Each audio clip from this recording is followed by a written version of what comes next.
So yeah, this is Limited Exposure. I'm Ryan. I am Josh. And we want to thank you guys for joining in.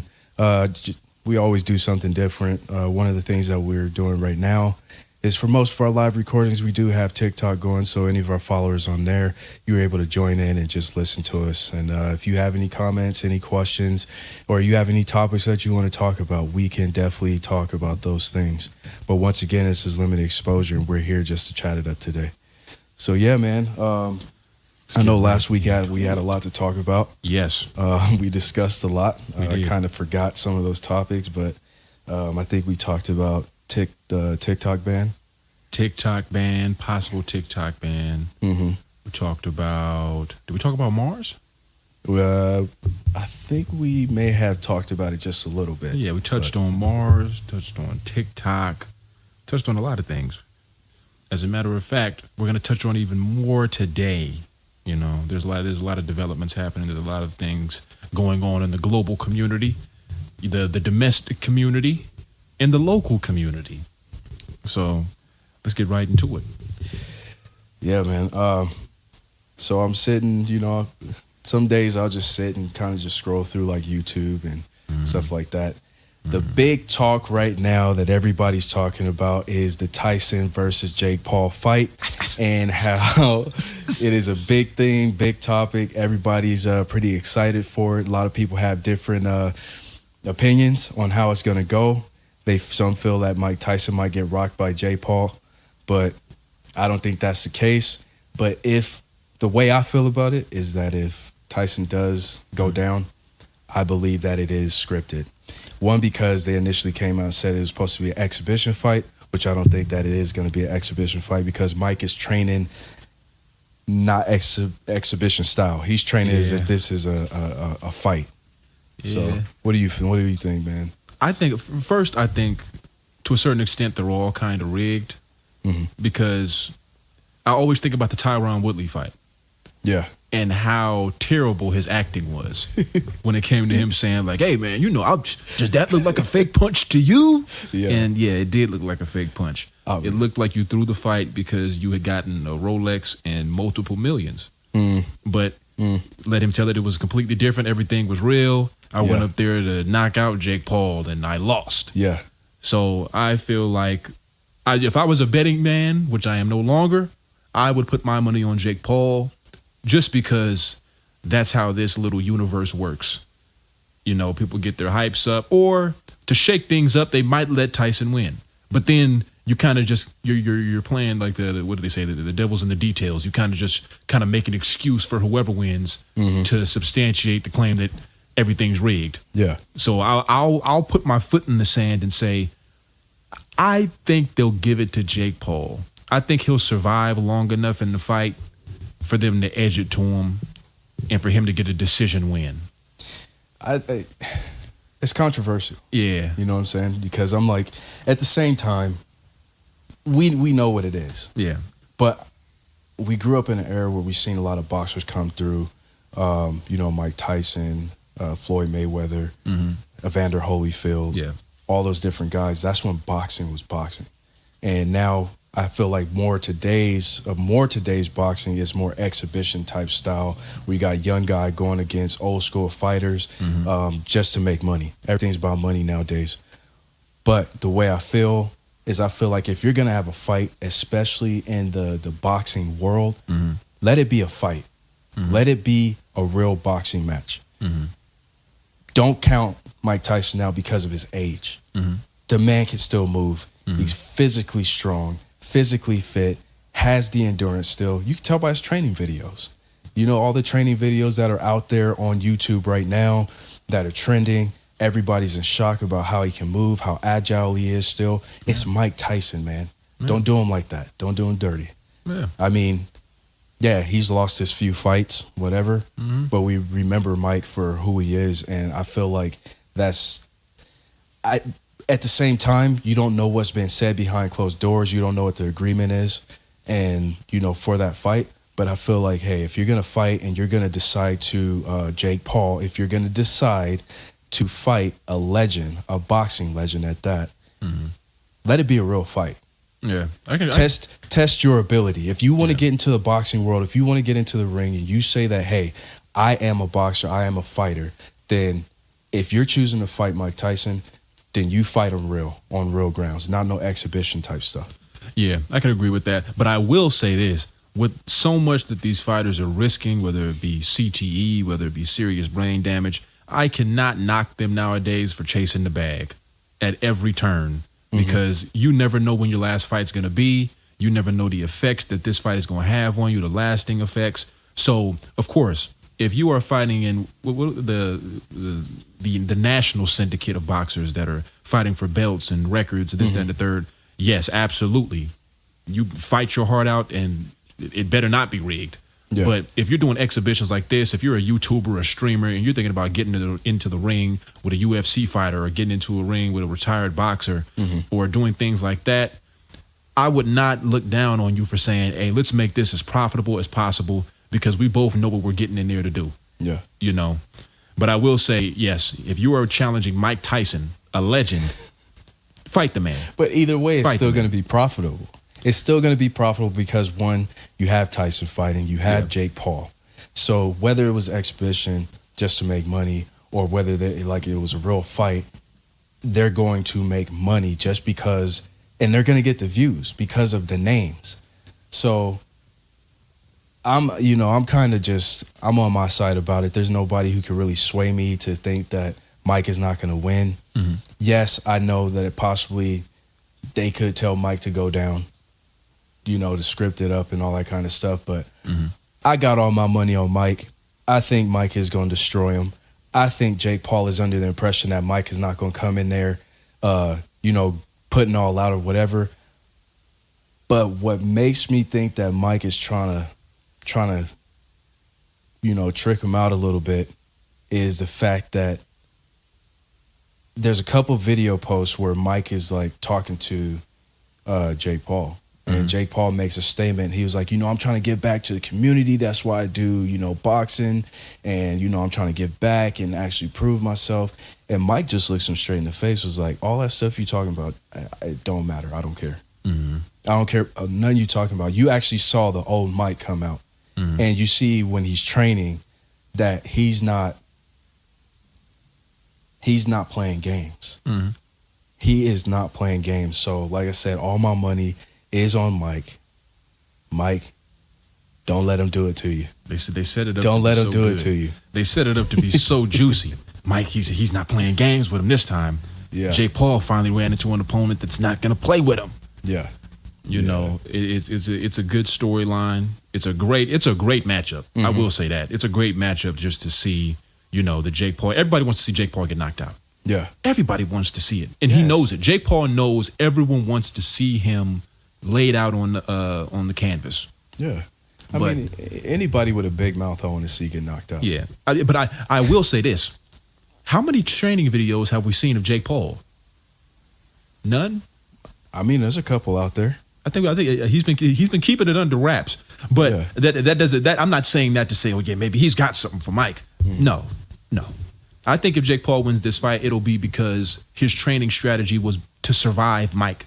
It wasn't necessarily to outbox Mike. It's okay, can we survive Mike for, let's say, 6 rounds and then tire him out because he's old? Yeah. I think if that's the strategy, you might be able to pull it off. Yeah. But if you're going in there trying to outbox and out-tough Mike Tyson, yes, you're going to get knocked out. Oh, yeah. Yes, you are. And, I just want to put out there, too, for a lot of people who haven't really been into boxing like that or understand the boxing world, the event, what the fight is, you come across times where you got to fight somebody. A street fight is different than a boxing fight. Like, Josh was saying, it's all about strategy. You have your opponent's going to have a strategy, you're going to have a strategy. You got to figure out the best way to win that.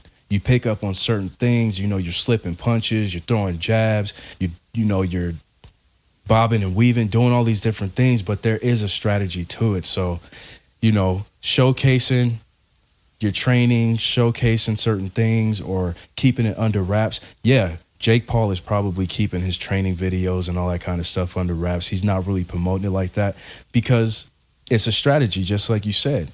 You know, you showing everybody what you got, you kind of putting yourself out there to kind of be, you know, taken advantage of. But at the same time, like I said, it's coming down to boxer, strategy. And at the end of the day, you really don't know what they have within their strategy. It's all going to be left out in the ring. And at the end of the day, we just got to sit there and watch. And two, you know, when you're training in boxing, the only reason why I'm speaking is because I've trained in boxing before and I know what I'm talking about, is that even with gloves on and gear, headgear, all that kind of stuff, you're in the ring sparring against somebody. It still hurts. It still hurts when somebody gives you a hook, you know, a left hook from out of nowhere. Somebody gives you a nice jab in the face or the chin. It still hurts. You get rocked. You get your bell rung, especially when you're going against somebody who knows what they're doing, their experience. So yes, I like Floyd Mayweather. I believe his philosophy in boxing has gotten him 50-0. 50-0. He has a good boxing strategy. And anybody that wants to try to argue that, they need to sit down. Now, there might be some boxers out there that will argue, be like, hey, you know, his strategy works for him, but I got mine. And maybe he needs to do that. Okay, well, he's a professional at what he does. That's why he's able to make the comments he can make. But where I stand that he has a good strategy. It works for him. That's why he is 50-0 now. Yep. So, but yeah, man, this whole boxing thing, you know, it gets deep. It gets deep. People get emotional because this people are tied to this. Boxing is one of the oldest sports in America. Yeah. You know, this is people are very invested in boxing. Yeah. And especially now that, you know, younger people are starting to get into boxing and they're TikTok stars or they're streaming influencers or they're YouTube, you know, influencers are getting involved with this. It's kind of like the perfect marriage of America's oldest form, one of the oldest forms of entertainment. Yeah. You know, and I think that's why it's so interesting because a fight, especially just a fight in public, is probably the most interesting thing you're going to see of the day if it happens. So in an arena like this, between individuals like this, it serves as perfect entertainment, especially now. Yeah, I know, man. Speaking of entertainment. You know. I don't even know where they're having it in Vegas, right? I think. I'm not sure where the fight is. If somebody knows where they're having that fight, let me know because I think it's supposed to be in Vegas, but and I haven't even really checked on which date it is, but I've just been seeing a lot out there, you know, as far as exposure on the fight, trainings that have been going on, a lot of individual interviews and things like that with Jake Paul and Tyson. And well, to be honest, Tyson hasn't even really been doing interviews like that. They just been putting a lot of videos of him out there training. It's been more so the Jake Paul being on different podcast platforms and talking and all this other stuff. And like I said, he's talking. I don't like that. I don't like that. Like if you about business, you're gonna be out there training. You're not gonna be worried about jumping on a podcast show talking about this. That's what, you know, everything else is for. Before, you know, a couple of days before the fight, you get up there, you talk to your opponent, you guys talk mess between each other, and then boom, next day the fight is on. So keep it old school. I'm old school. But yeah, man. Another thing I was watching was Dune, the new Dune movie. Dune Part 2. Isn't it out right now? I do not know. I haven't seen it. I've been following it for a minute. I think it already came out. Dune Part 2. When was the release date? Yeah, Dune already came. I think Dune was released already in theaters now. I believe you can actually find it on Amazon. But March 1st was the release date. March 1st. Okay. Yeah. I've been hearing a lot of good things about it. I love Dune. I love the first one that they came out with. I love the original Dune. If you haven't seen it, go see it because they basically just recopied the whole thing. But Dune is amazing. I love the new, not the newest one because I haven't seen it, but the first one. I compared it to Star Wars. It had a Star Wars feel for me. I'm a huge Star Wars fan. I believe everything about it just resembles Star Wars in a way without clone troopers and TIE fighters and X-Wings and all that kind of stuff. But they had it in their own way. And I believe I was talking to somebody a couple weeks ago how I think whoever produced Dune may have worked on Star Wars as well. That's why they get that feel from it. So, I don't know what you think about it, but I like the first Dune. As a matter of fact, I like Dune because of the aesthetic. Yeah. I like the brutalist architecture. I'm a very big brutalist architecture person, and the first film, I liked the way it was filmed. I liked the cast, especially with the new cast of characters. I know that people will say, "Oh, they're." You'll see Zendaya a lot, and you'll see Timothy a lot, but they were good choices for this specific role. Yeah. Because if you've seen the first Dune, you'll know that everything was very dark, but polished. It was dark, but clean cut and polished.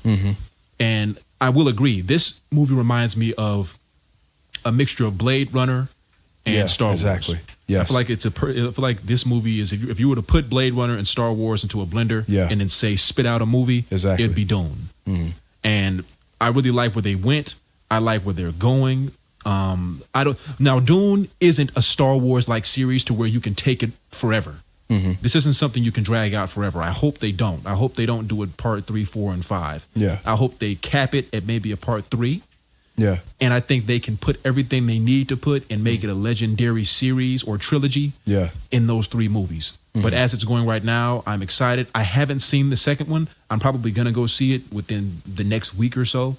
But from the first one, I liked it a lot. Yeah. I liked it a lot. And people are, just like I said, Blade Runner, people are forgetting about Batista and his acting career. He has been a very good actor. Switching from us, like you'll see the John Cenas, you'll see individuals like that, like The Rock, and they'll take on more action roles. They'll take on roles that are very bang, shoot 'em up, wrestle, throw somebody off a cliff, jump off the building into the helicopter. Batista, even being the size he is, the person he is, he has taken on some very introspective roles. Yeah. And people don't give him credit for that. I like to give credit to Batista for his acting career thus far. Yeah. He's been in a lot of good movies, and he's played a lot of varied roles along the way. Yeah. Yeah. He's definitely been doing a good job. Yeah. Played, what was it? It was not Avengers, but he was in Guardians of the Galaxy. Guardians of the Galaxy. The last Guardians of the Galaxy, he actually brought some tears to my eyes. He's very good. I mean, I know he came from wrestling and all that kind of, but at the same time, like, he has played in a lot of different movies where it's like, he's a good actor. He should have been doing this the whole time. And when he played the last Guardian of the Galaxy, I really liked it. It hit on a lot of different subjects as well, too. Things about, like, suicide and depression. And it also touched on bullying as well. Even though they didn't really portray it out there like that, it did hit on a lot of different things. There was a lot of messages and a lot of different hints that I got from that movie. And he played it well. And then also the one thing that I liked is the relationship between his character and the girl that he's dating in there. I can never remember her name. Oh yeah. But how she stood up for him, saying, don't call him stupid. He's not stupid. Yeah, he's, he has his own way that he does things, and he reciprocates things, or he takes in things differently than everybody else does. Don't judge him based on that. Just because it's something you're not normal to or used to dealing with or listening to, don't judge somebody like that. If you're a certain way, I just liked it, man. I really did. Yeah. And, a lot of movies now, I feel like, even though they are remaking a lot of the older movies, I like that they're remaking a lot of older movies, because there's a lot of people who don't know about older movies. Like, I wish they can remake Deer Hunter.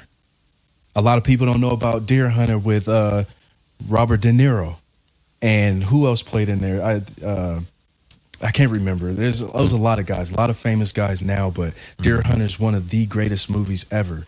I just watched, like, Event Horizon. If they can make a new movie off of Event Horizon, that would be incredible. It's good you brought that up, because I cannot stand the remakes.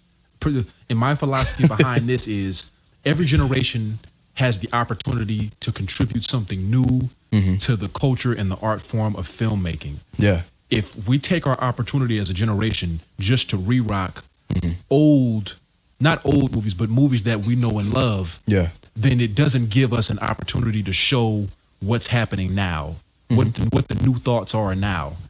I feel like the movies that happened in the past, whether it be Deer Hunter, whether it be the original Star Wars, whether it be Dune, whether it be, some people may know Zardoz, certain movies deserve their place in time. Like the last thing I would want to see, because since you were on this, 80s Logan's Run type esque aesthetic, there's a lot of opportunity for people to think that it's okay to just take movies from the early 80s, late 70s, and just say, let's make another one. Like, let's say Midsummer. Midsummer was taken from a movie that came out in the early 2000s, which was an adaptation of a movie that was made in the early 80s. Now, people don't know that now, and you can say that's a good example of saying people didn't know the original movie. Why not remake it so that people can go do the history? I say leave the movie there, and if people are invested enough, they'll find the movie on its own. The cream will rise to the top. Meaning, if a movie's good enough, it'll stand the test of time. You don't have to remake it for people to know that it's a legendary movie. So let's say Lawrence of Arabia. Lawrence of Arabia is an amazing movie. Top 20 for me. Top 20 movie for me. I would put it in my top 10, but there's some other movies that kind of preclude. You know what? I'll put it in my top 10. Lawrence of Arabia.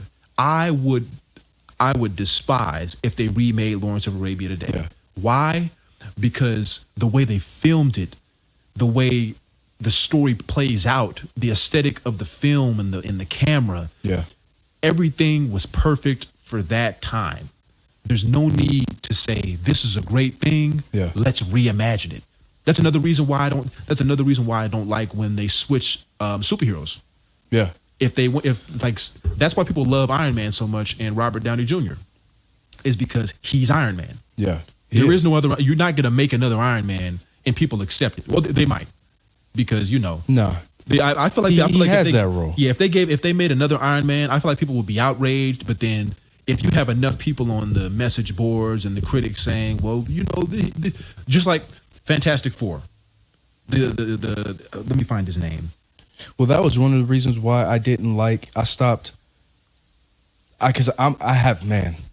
One of my favorite all-time superheroes for Marvel is the Hulk.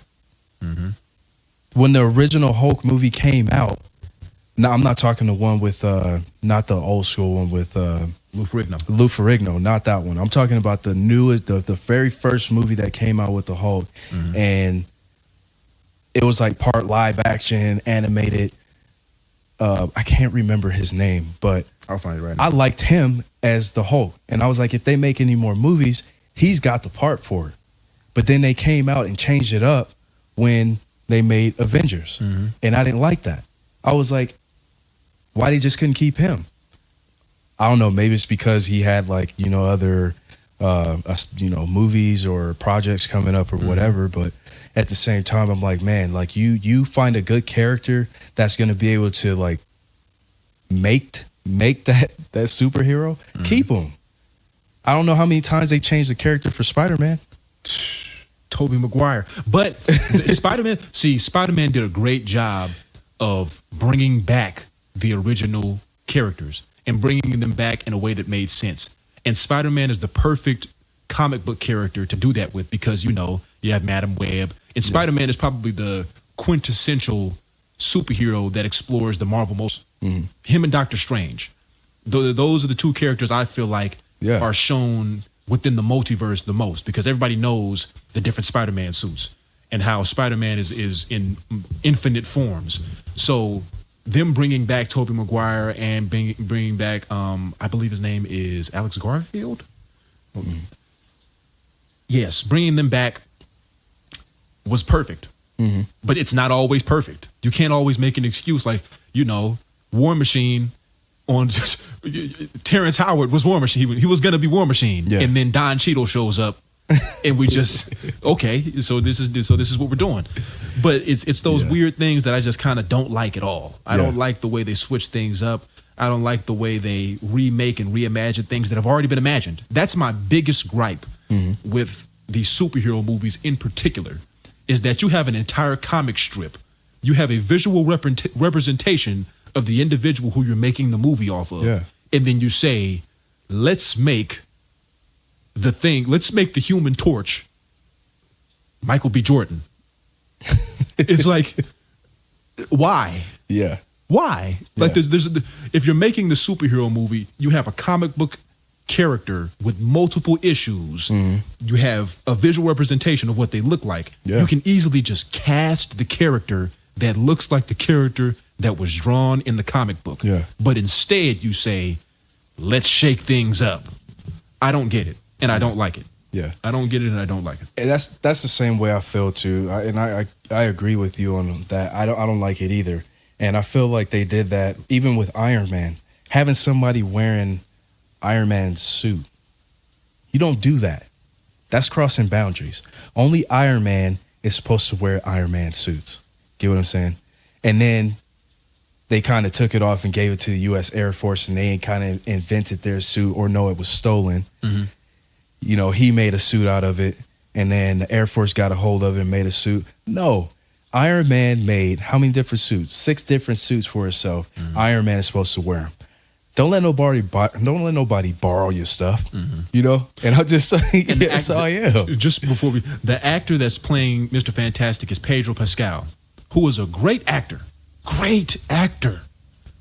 But I don't know if he's right I don't know if he's right to play Mr. Fantastic. He's a great actor. But I'm just like, what made them think that he's the guy? Mm-hmm. Sure, you can make it work. Yeah. But in an era, and especially with Marvel, having the money that they do, having the access they do to fresh talent, to people that are hungry for a role like this isn't an opportunity for you to say, let's try to make this work. Let's make a square peg fit into a round hole. No. You can find someone that fits the role perfectly rather than saying, let's make things controversial and see if we can get this one off. Yeah. That's what I don't get. I really don't get that at all. Yeah. That's what I'm trying to. They have in Roadhouse. If you've never seen Roadhouse, Patrick Swayze played in the original Roadhouse, and one of my favorite movies too. Like, it's good because basically in Roadhouse, Patrick Swayze plays his character. He's a well-known bouncer for like clubs, and he's like super advanced in martial arts. Nobody really knows because he has like a quiet character, demeanor, and one of his things is he's really smart in the mind as far as how like dealing with certain situations. Somebody wants to fight inside of a club, he'll just tell them, okay, well let's talk outside.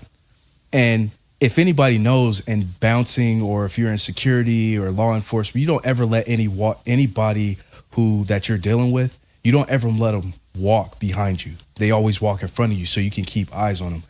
And one of the scenes that always stood out to me was like Patrick Swayze like told this guy like, hey, yeah, man, you know, like, hey, yeah, we can go ahead and talk, but we'll talk about it outside. He lets the guys go out front of the, you know, outside of the club or the bar. Mm-hmm. And once they were outside, he stops right at the entrance.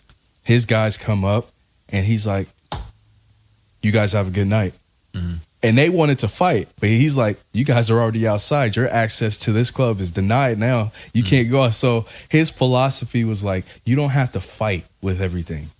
You can easily handle a situation like this, get somebody removed, or you can handle it with talking. And I just like it. But so now, to make a long story short, they're coming out with a remake of Roadhouse, and it actually looks really good. And I want to see it because I hope they keep it to the original story or the original movie line. I hope they don't really change a lot of it up. I understand that, you know, times are different. They do have to change some things, but I'm really looking forward to seeing it because, you know. Conor McGregor and Jake Gyllenhaal. Yeah. Yes. Yeah. But I think that's a series, though. It is? Because it's showcasing on Netflix. Or it might be a Netflix original. I don't know. I mean, if somebody knows, please let me know, because from what I remember, there's actual movie coming out, but then there's also a series that might be out there surfacing on Netflix here soon. Okay. But yeah, another, you know, topic, I wasn't going to bring it up today, but we've been talking about movies and remakes and everything else. I believe it's called American Nightmare or American Horror Story. It is the most interesting documentary I've ever seen. And basically what it is, the storyline goes a little something like this. There's a couples in the house living together. They're fiancés right now. One night, somebody breaks into the home, does a bunch of stuff. Somehow he kidnaps the girlfriend. Kidnaps the girlfriend, blindfolds her, takes her back to a secluded location. The boyfriend doesn't know what's going on because I believe something happened to him where he was out of the equation at the time. He calls the police. The police come to the house. They automatically take him in as number one suspect. They take him in as a suspect, and they're interrogating him for, I want to say, over 16 hours, 24 hours. They actually keep him in custody because they believe, or from what they say, they believe that he actually committed the crime. So they're questioning him along the lines of, what did you do? Where's she at? We know that you killed her. We know that you buried her body. We know that she's out there somewhere, but you're just not telling us what's going on. The boyfriend's like, do anything. I'm telling you the truth. Somebody came in, mask on. He attacked us. Next thing I know, I woke up. My girlfriend is gone. I don't know where she's at. I didn't kill her. I didn't do anything. And in the video, you can see that the guy is completely distraught. He's stressed out. He's crying. He's got all kinds of stuff, going on. Mm-hmm. And he's like, I'm telling you the truth. And the worst thing for something, somebody has to go through is when you're telling the truth and somebody's telling you you're lying. That is the worst thing. And then I don't want to give it all away. I don't want to ruin it for anybody out there that hasn't seen it. But the investigation part of it lacked big time. I don't want to speak on any agencies or anything like that, but it already came out in it. The Vallejo Police Department didn't do a very good job. There were some other things going on with that investigation where it tied or linked some people that were part of the investigation to the boyfriend's ex-girlfriend, who wasn't the fiance at the time of the kidnapping. Mm-hmm. But yeah, which was revealed towards the end of it. And then come to find out, it took a local police officer within, or I think it was a deputy, forgive me for if I got the position wrong, either police officer or deputy from the Southern California area who was working on a case of a kidnapping that was linked to this kidnapping. And some of the same telltale signs that were going on with this kidnapping, she kind of pieced two together, contacted the Vallejo Police Department, was like, hey, I think I might have a connection in this. You guys might want to check on this. Or actually, if you guys have this inmate in your custody, you guys might want to question her, see what's going on, because I believe the inmate that was in custody also for a different kidnapping or a different story, she kept saying, I didn't do it. I didn't do it.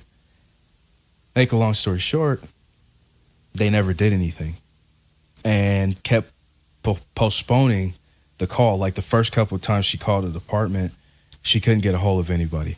Then finally she got a hold of somebody, and they just didn't. They took the information but didn't really do anything with that information. They kind of just dismissed it. And she was like, okay. So in her own way, she went above and beyond and actually linked and tied everything into all these kidnappings that happened throughout the Vallejo area and the Southern California area. She was able to link those and tie it to one suspect. And that suspect lived in Lake Tahoe area. And he was found in Lake Tahoe. And everything that he had used for these kidnappings, everything that was involved in, the storyline, everything that was involved in the crime was located at his home. All the evidence was located in his place.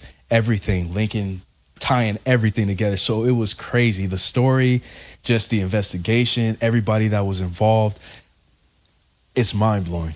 Mind-blowing that there are people in certain positions to help somebody that are just lazy and don't want to do the job. And they could have prevented a lot more from happening. But because somebody just like, oh, whatever.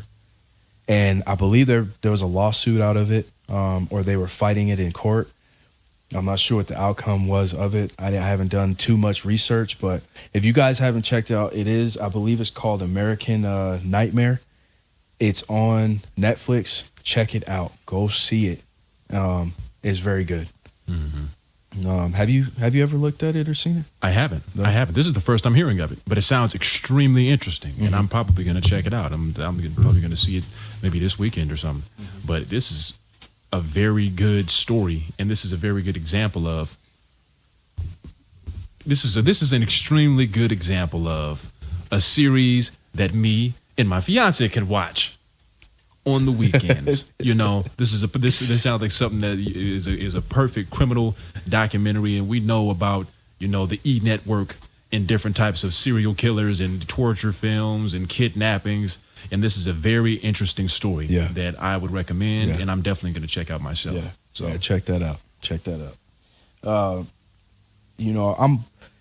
I don't know if you're like this, but a couple other things. One of the things I do is, like, if I have some downtime from out of my day, I like to go through and kind of just check through the news, check out other podcasts or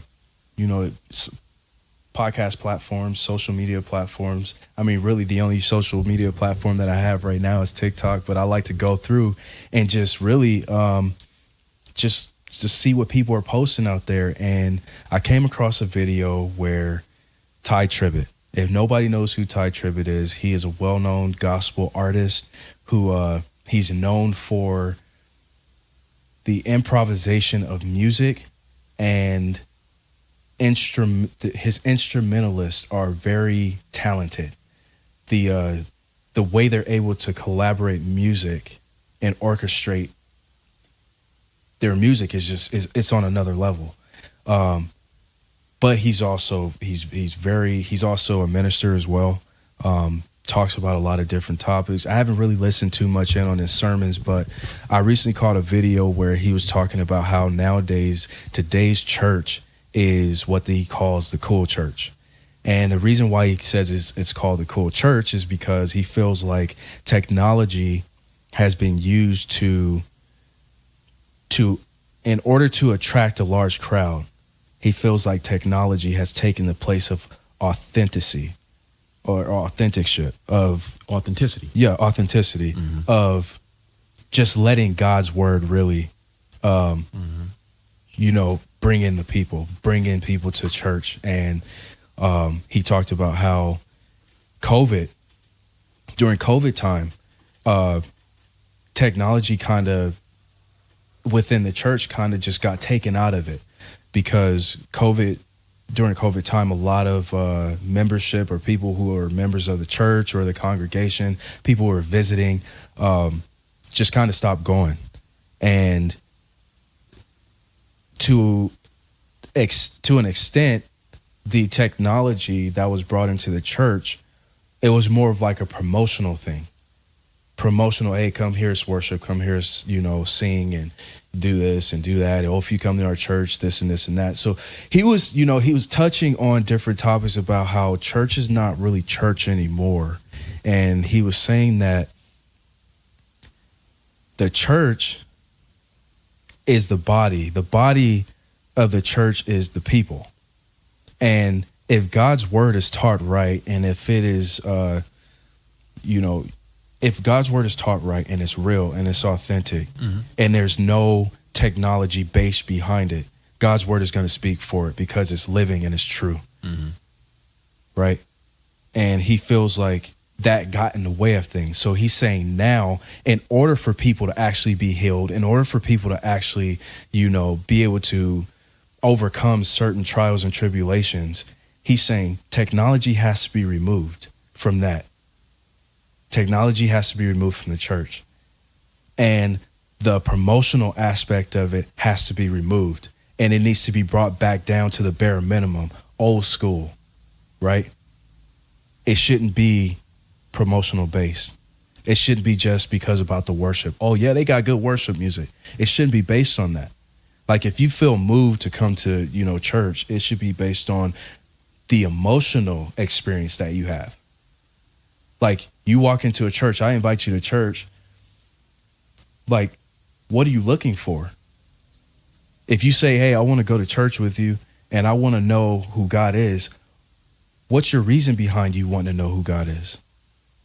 Now, when you step foot inside that church or that building and you're there with the body of Christ, which is us, and you have the worship music, is it touching your heart? Is it touching your spirit?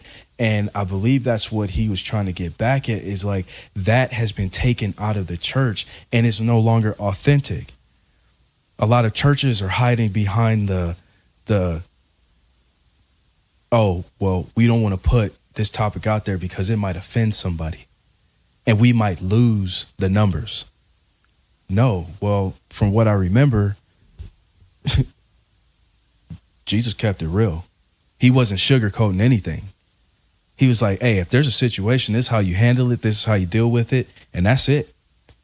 If you choose not to deal with it, if you choose not to handle it, hey, there's nothing else I can do for you. I mean, I can do something for you, but it's ultimately your decision about how you want to handle this. Mm-hmm. I've laid out my plan, mm-hmm. which is his word.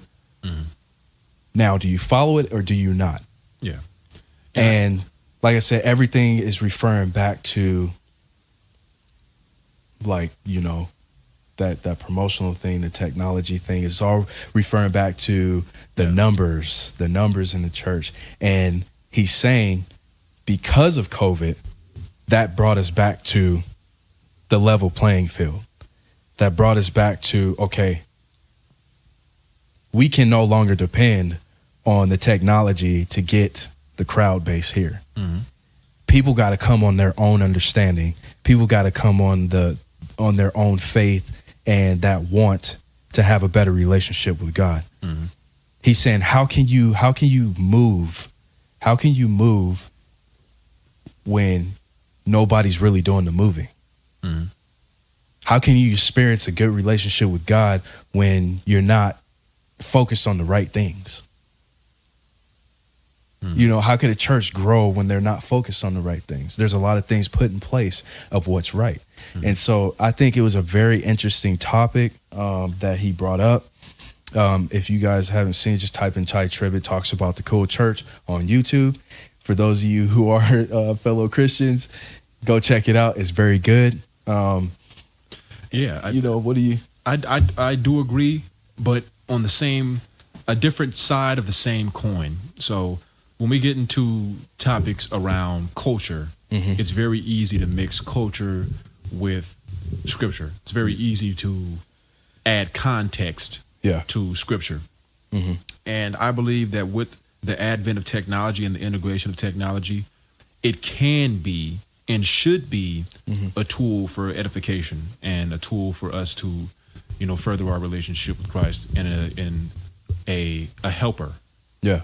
But it's becoming the forefront. It's being pushed to the forefront, and the entertainment, the promotional aspect, the come to church to praise and worship rather than coming to church to have a relationship with God and to commune with your fellow believers. Mm-hmm.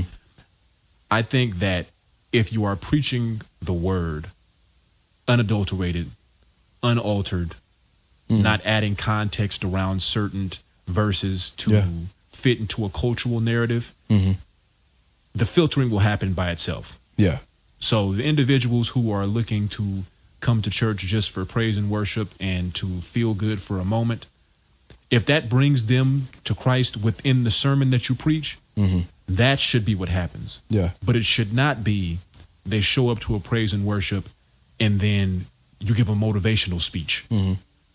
Rather than preaching from the word after praising and worshiping. Yeah, exactly. That's where I feel like a lot of churches have missed the ball nowadays, is that they become too apologetic. Mm-hmm. If there's no line in the sand, there'd be nothing to believe in. Yeah. So creating context around verses, that were never given contextual requirements based on the era or millennia you lived in, or the area or state you lived in. Yeah.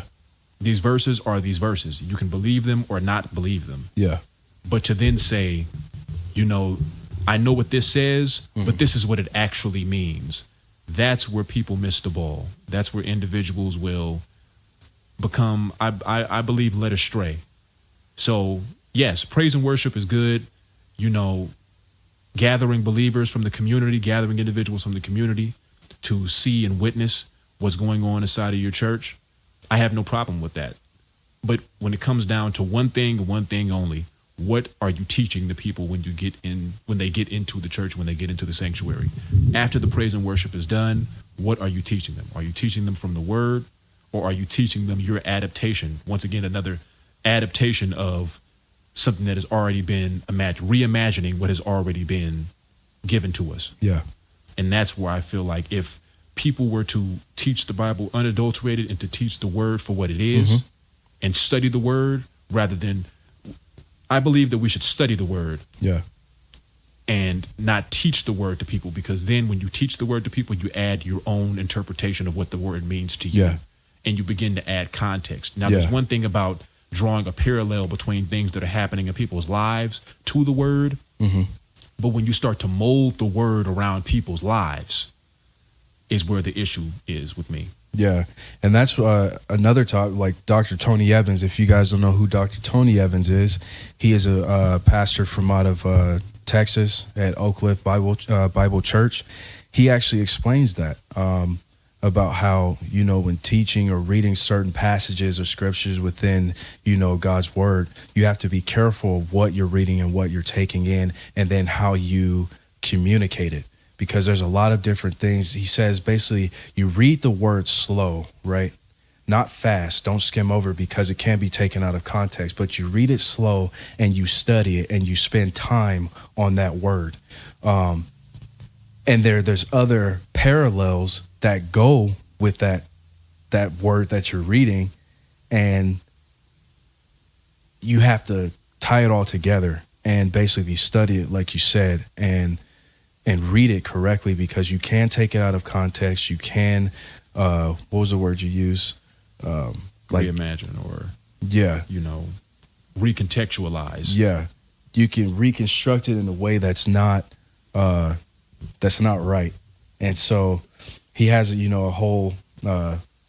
has a commentary out right now that I'm reading. And I usually read it and I follow along when I'm reading his word. Like right now I'm in the book of Matthew, because I have to keep going back to it. So there's so much in there. Like I've only read 2 chapters so far, but because I'm looking at his commentary, it's breaking everything down in the commentary. So now I have to go back to the book of Matthew and actually break each verse down, each chapter, go back. I'll find something, and then I have to go find it somewhere else, then come back to it, continue reading. So it's not just me running through it and then just skimming over it really quick or trying to get through the chapter. No, it's really studying it and breaking it down. And what I find when that happens, what happens is that when I'm breaking these scriptures down, when I'm breaking down the chapters, I like to call it like there's a platform, right? And this is something I experienced when I was serving on the praise and worship team. I'm on a platform, but when I get to a certain level within worship or praise, there's no longer any lights. There's no longer any congregation. There's no longer any everything just zones out. The only thing I can hear is the click of the music. And the next thing I experience is I feel myself being elevated to a level where I'm getting closer to God's presence. And so that's why I believe when you say like studying God's word and really taking the time to study it the right way, I believe that you can be taken to another level that you probably never thought that you would be able to get to, as far as understanding his word and building upon his word and building that relationship that you have with him. And it just, like, it's amazing. And there sometimes I get to a certain level where I'm just like, ooh, how did I get there? Like I zone out. I don't, see anything, but like it's good. It's good. And I like that, more people are kind of like shedding light on it, yes. Being like, hey, like things are kind of being taken out of context here in the church. Things are not really real no more in the church. And right now, as we have seen, there's a number of topics on a lot of different things that are going on in the church right now that are just like stemming around this whole P. Diddy situation, ministers acting out, people, not having a main church that they are actual membership of, but they are just jumping from church to church and doing this and doing it, not being grounded. Basically, that's what they're saying. And a lot of things are coming out. And so it's creating a lot of turmoil, because for those who are new and wanting to learn about God and wanting to be in his word and in his presence, there's a conflict, because if they're seeing all these issues that's going on within the church, that could potentially draw a lot of people away, because they're like, man, I'm coming from a place, or I'm coming from a situation where I already have all these issues, all these problems, and I'm trying to go to this church looking for help, faith, hope, restoration, comfort, peace. And I go in here, or then I look on the news, and the next thing I see is chaos and turmoil within the church. What makes you expect, or what makes you think that they want to, go? They're probably sitting there saying like, well, something's wrong with this. And I think that's where Ty Tribb's mindset, I think that's where, he's kind of looking at it like, man, a lot of people are focused on the wrong things that they shouldn't be focused on, when it's supposed to be studied and it's supposed to be real and not,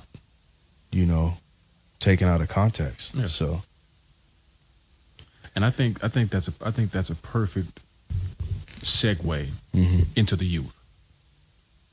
And now the technology paramount in the lives of the youth and in the lives of adults as well. But we have noticed this push, and not even a push, just this natural, so to speak, evolution towards technology and the younger generation. I will say I've seen 4-year-olds, 5-year-olds, 6-year-olds who know how to work a phone better than 50-year-olds. Yes. Yes. And they know how to do things that they know how to do the text, they know how to FaceTime, they know how to make money on Instagram and TikTok.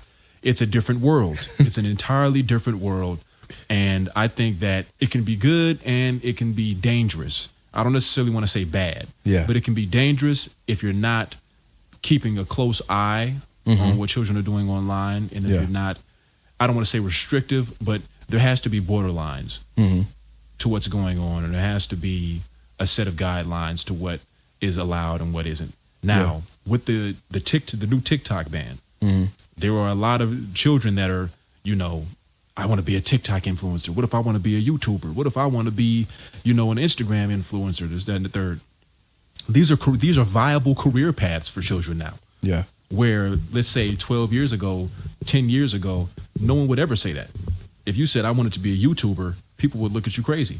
Yeah. But nowadays, if a 7-year-old says, I want to be an influencer when I grow up, there's no good logical reason you can tell them that can't happen. Yeah. Because it could just as easily happen.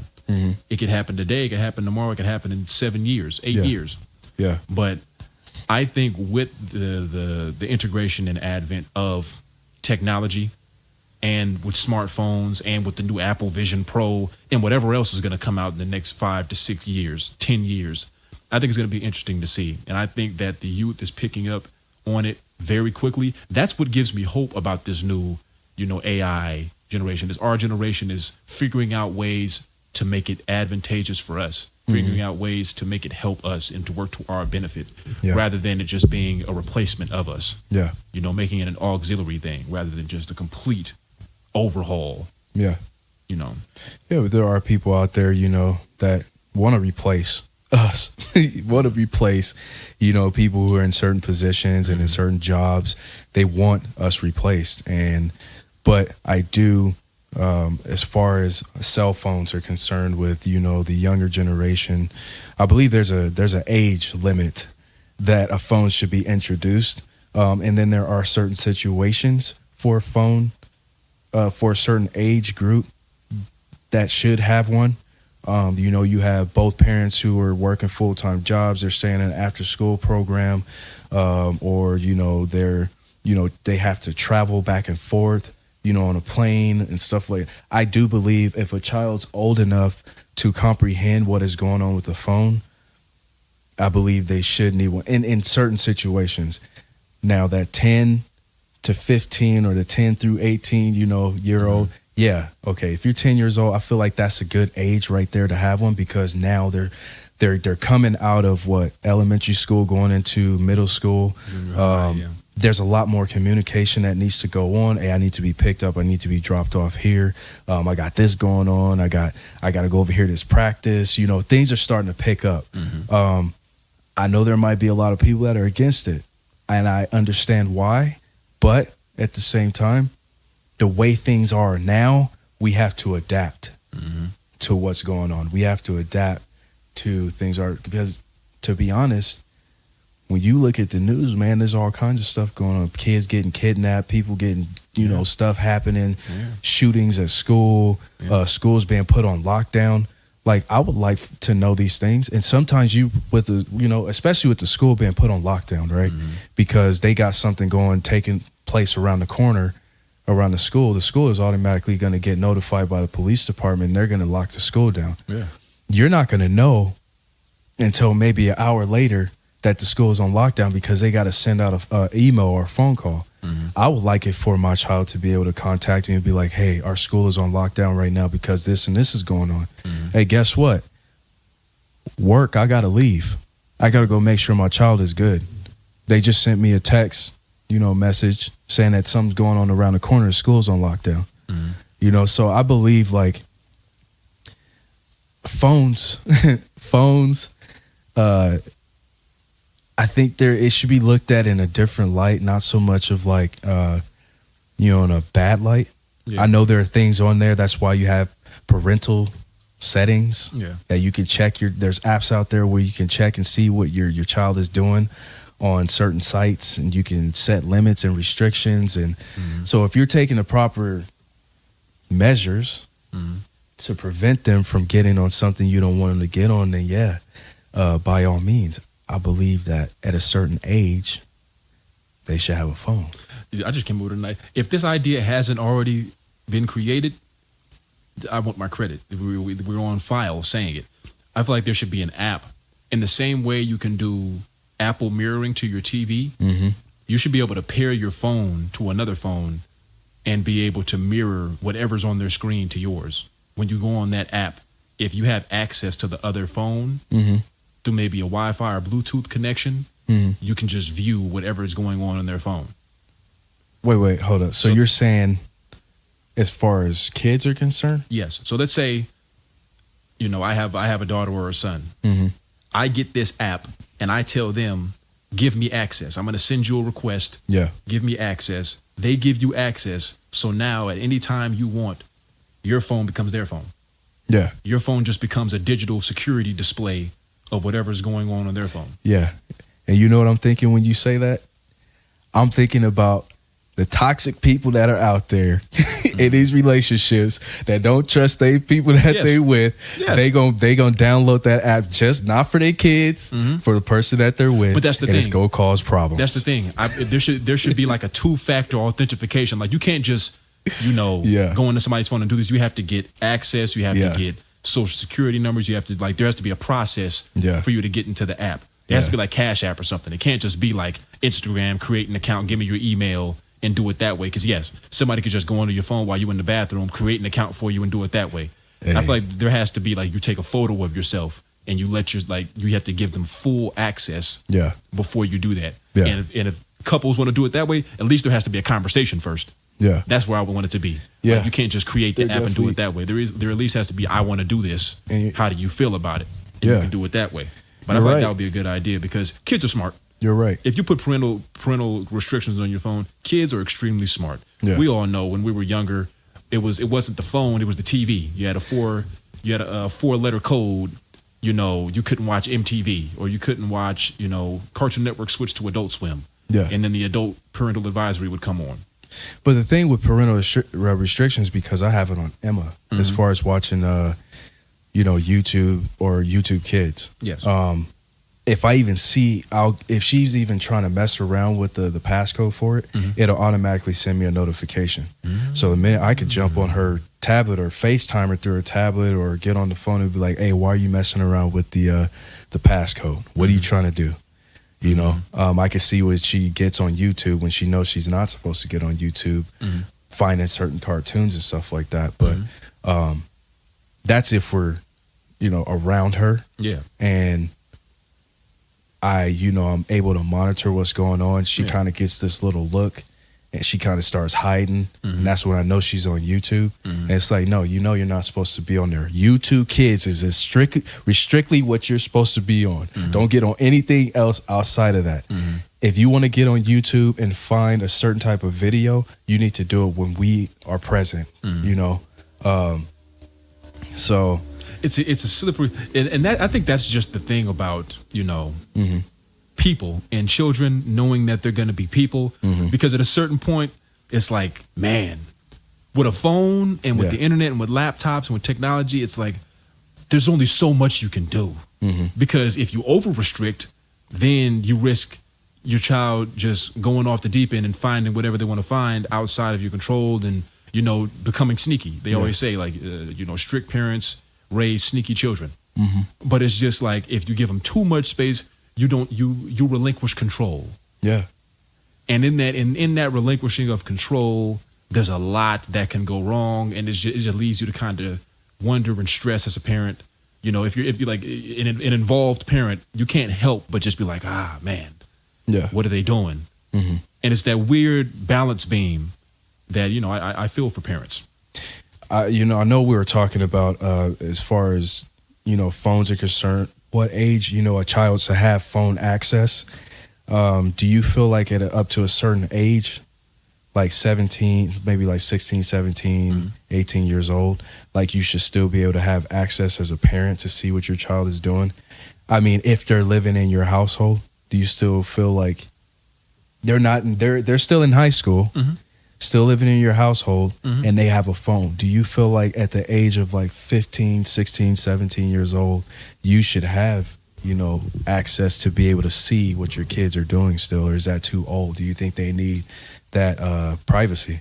No, I don't. I think until they're an adult, and, you know, the adult age is 18, but, you know, I think until they're old enough to work and sustain themselves and create their own plans. And I'm not talking about create plans, let's go to the movies, or let's go. No, I'm talking about set up things in life for themselves. And they have their own agendas about their life path and things like that. Once they're a matured individual, that's the line where you should cut it off as a parent. And you should just let them do them.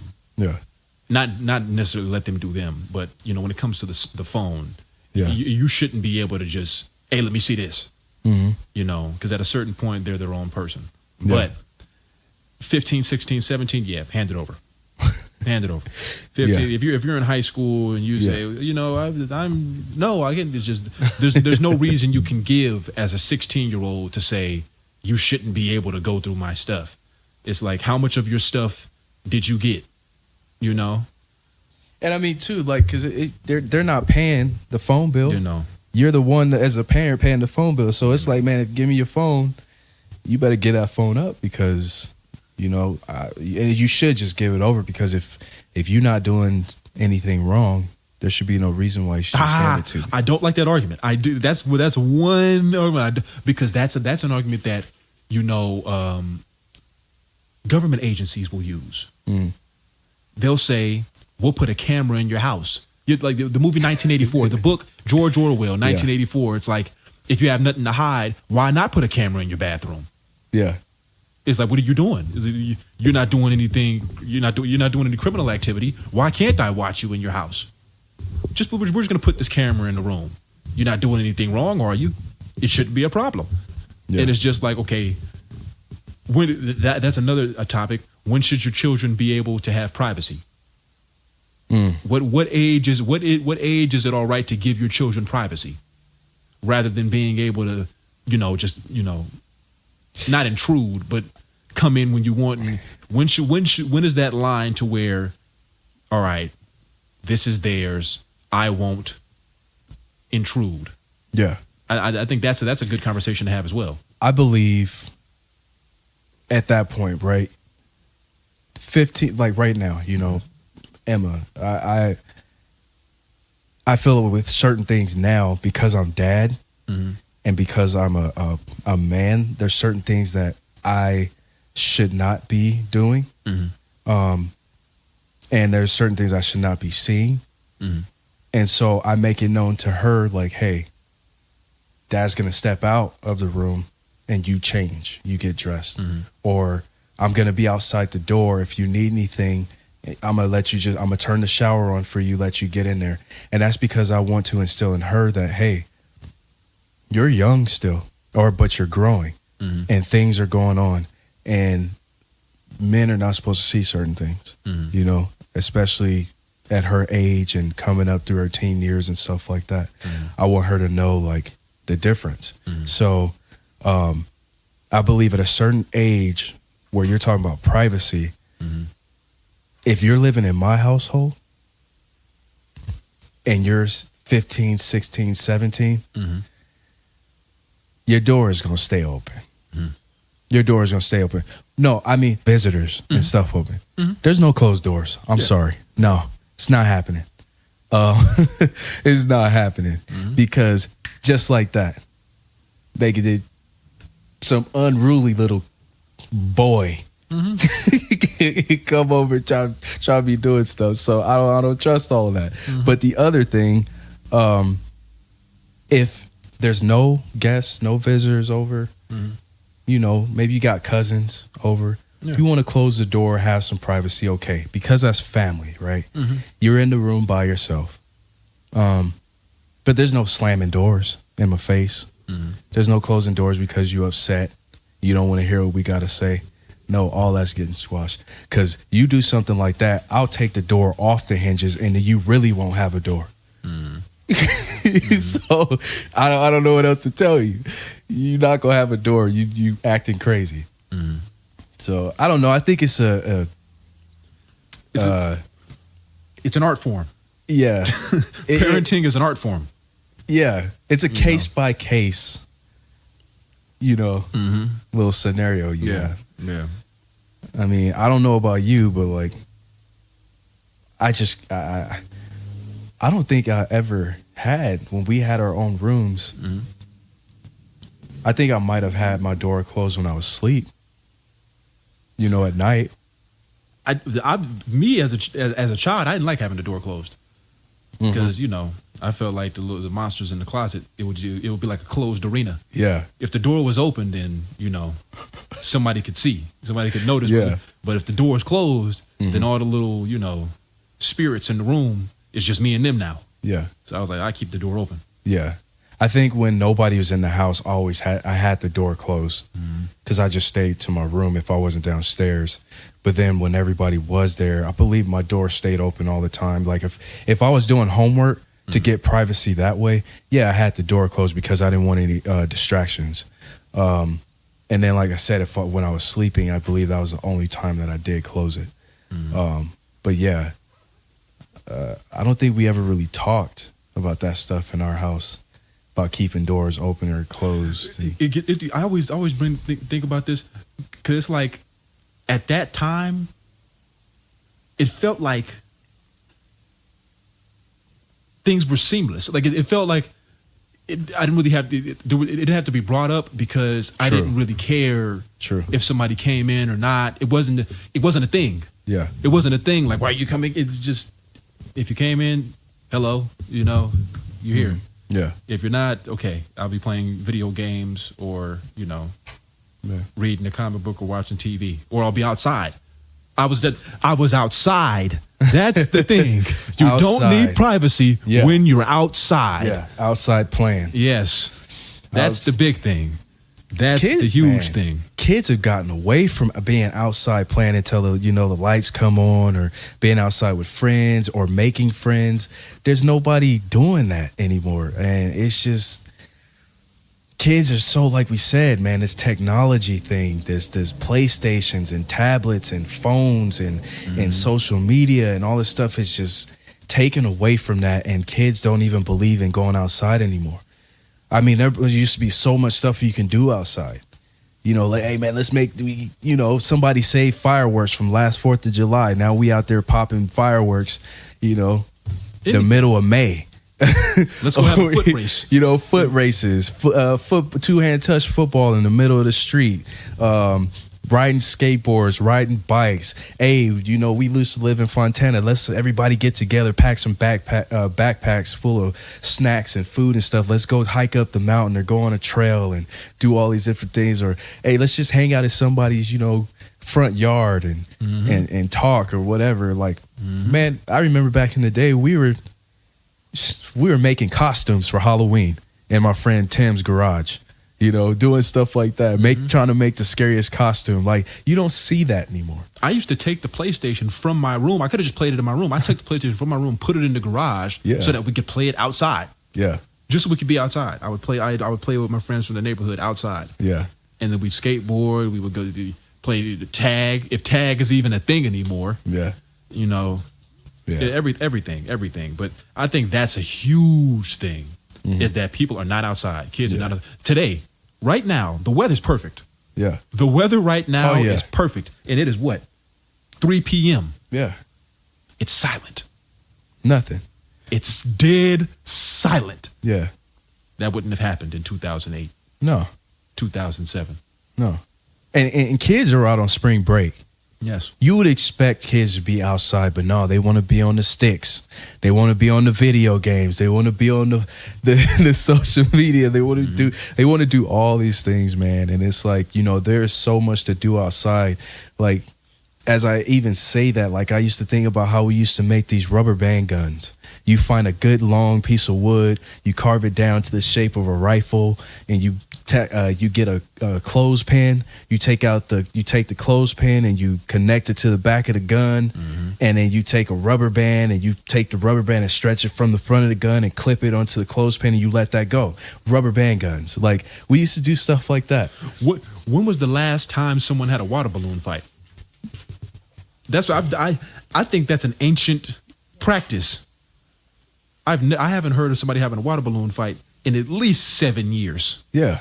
Because the investment that goes into making the water balloons, getting people involved enough, outside enough, people want to, hey, I don't want to get my hair wet. I don't want to get my shirt wet. This is a Bape shirt.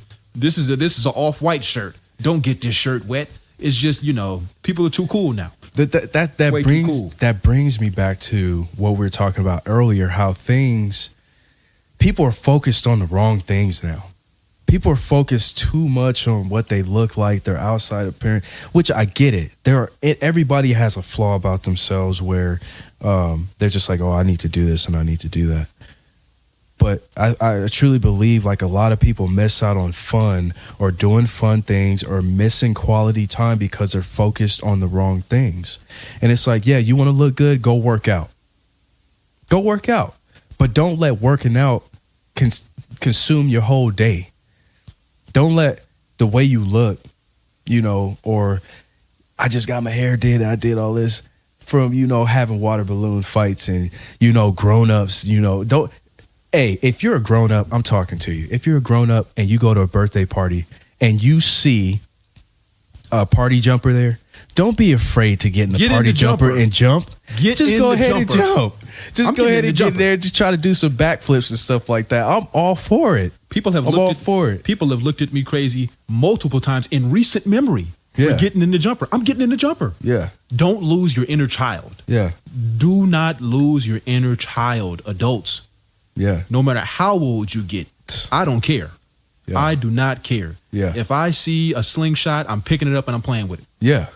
If I see an airsoft gun, I'm picking it up and I'm playing with it. If I see a trampoline, I'm jumping on it. If it's a hoverboard and I want to get on, I'm getting on it. If it's a moped or a go-kart, I'm riding it. Yeah. It's those things don't stop being fun just because you're an adult. Oh yeah. You know? And like, you know, as we talk throughout this podcast, which we're going to be coming to an end soon, but you know, like I said, we have listeners in that are watching us on TikTok. We just want to give a shout out to you guys for just being here and supporting us and been listening in and just, you know, coming in and watching whenever you can. You know, one of the things I want to tell you guys, don't be afraid to get out there and you know, be happy, be an adult. You know, you're an adult, but be a kid at the same time. It's okay to not be cool sometimes. It's okay to, you know, like I said, jump in the party jumper, get on the mechanical bulls, play some water balloons and stuff like that. It's okay to get a group of your grown-up friends and play capture the flag. You pick a side on one end of the town and they pick a side and you guys got to try to meet there without getting captured. So it's okay to do stuff like that. Go paintballing, get a group together, go fishing, go say, hey, we about to have a lake day and just we're going to go out there and barbecue and bring some drinks or whatever. Even if you don't drink, but just bring, you know, some music out there, get together. I think a lot of people need to do more stuff like that and get out of this social media thing and get out of this technology thing and get out the news and actually get together and spend quality time with people. And I truly feel like there's not enough of that being done. There's not enough of people getting together and spending quality time with each other. And I felt like if people actually did that and actually tried to make connections with people and do those things, you won't have a lot of the issues that you have going on now. But everybody's so individualized and everybody's so against each other and not for each other. That's why you always got that bickering and that beef going back and forth. And you see it now, not even just within people, but in like our, you know, our society, our culture, our government. Everything is a fight right now. And it should not be like that. All I'm encouraging is I'm saying, hey, if you feel like doing something fun today, go do it, you know? And I think that is the perfect place to end the podcast. Yeah. Go outside. Yeah. Go outside. After this has concluded, go outside. Get off of the phone. Yeah. Put the TikTok down. Yeah. Put the Instagram down. And go enjoy the weather. Yes. Just get some sunlight. Yeah. You know, if you're at work, take your lunch break outside today. If you're not at work, exactly. Take a few minutes. Soak up some sun. Yeah. Gratitude. Vitamin D. Mm-hmm. You know, Yeah. live. Yeah, you learn to appreciate life more when this is something that I've learned and that I can answer to. I do things by myself a lot sometimes because like I don't have a lot of friends, but like, you know, if I want to get out and feel good, I get out and I walk when the sun is setting to enjoy the evening part of the day. I go out to the beach by myself and sit on the beach and just listen to the sounds and enjoy the people that are there walking around having a good time. It gives me great pleasure in my heart, and it fills my heart with like a lot of love and stuff when you get to see others being happy and having a good time and experiencing life. And then also it gives you that opportunity to look around and see what God has created and what he's made. You know, taking in the you know, accepting and acknowledging the true blessing that we have by being able to be here on this earth. There's a lot of things, man, that we just don't get to experience because our minds are so functioned to be in the phones and into the things that they shouldn't be into. So I'm just saying, hey, like, get out, explore, get out. The movie Get Out. Hey, there's a message behind it. And when I kind of say get out like that, I mean it. Hey, remember the part in the movie where the guy was trapped inside the TV? Well, when you think about technology like that, and when you think about social media like that, you're kind of trapped in that kind of like mindset. Like, because what? If you waking up first thing in the morning, I got to get on TikTok, I got to get on Instagram, I got to get on Snapchat, I got to check this out. And your day consists of that, you're missing out on a lot of stuff. Yeah. So this is Limited Exposure. This is our podcast. We are on every Thursday, or just about every Thursday. But you guys have just been sitting here watching us as we're doing our recording for our podcast here. We're going to be coming out on YouTube. We're going to be using Podbean, putting it out on Spotify. Where else are we going to be putting it? I think SoundCloud. And we will be on, like I said, TikTok Live going. So whenever you guys see us, or you guys want to join in, chat it up with us, listen in, don't be afraid to just come in here and listen. We talk about any and everything. Today we talked about a lot. If you guys also have any comments or any questions or any topics that you guys could think of that you want to hear us talk about, shoot it down in the comment box and we will talk about it. All right. So once again, it's Limited Exposure. I'm Ryan. I am Josh. And we out.